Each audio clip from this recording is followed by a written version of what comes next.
વડોદરામાં પેટાચૂંટણી દરમિયાન મતદાન મથકે ભાજપ કોંગ્રેસના કાર્યકરો વચ્ચે મારામારી। વડોદરાના મંજલપુર વિસ્તારમાં લિટલ ફ્લાવર સ્કૂલ ખાતે યોજાયેલી પેટાચૂંટણી દરમિયાન ભાજપ અને કોંગ્રેસના કાર્યકરો વચ્ચે ઘર્ષણ સર્જાયું। આ ઘટનામાં બંને પક્ષોના કાર્યકરો વચ્ચે મારામારી થઈ, જેનાથી મતદાન મથક પર તણાવ સર્જાયો।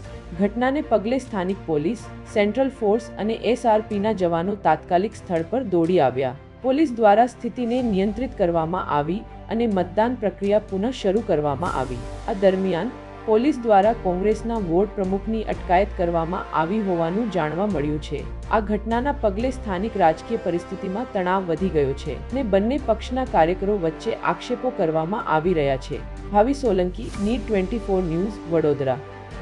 પૂરા સમાચાર જોવા માટે નીડ 24 ન્યૂઝને સબસ્ક્રાઇબ કરો।